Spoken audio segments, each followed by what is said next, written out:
علی صاحب پوچھتے ہیں کہ آسیہ نام رکھنا کیسا ہے؟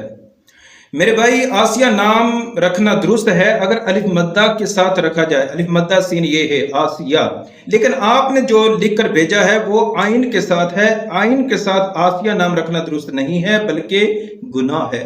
اس کی وجہ یہ ہے کہ حدیث مبارکہ میں ہے کہ نبی اکرم صلی اللہ علیہ وآلہ وسلم کی خدمت میں ایک عورت حاضر ہوئی، اس کا نام آئین سے آسیہ تھا، جس کا مطلب بنتا ہے نافرمانی کرنے والی، گناہ کرنے والی۔ تو آپ صلی اللہ علیہ وسلم نے اس کا نام بدل کر جمیلہ رکھ دیا، یعنی خوبصورت عورت، حسین و جمیل عورت۔ اس لیے آئین سے آسیہ نام نہیں رکھ سکتے۔ ہاں البتہ الف مدہ سے آسیہ نام رکھنا درست ہی نہیں بلکہ بہتر ہے۔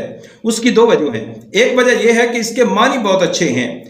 آسیہ سے آس، امید، اعتماد، اعتبار، بھروسہ۔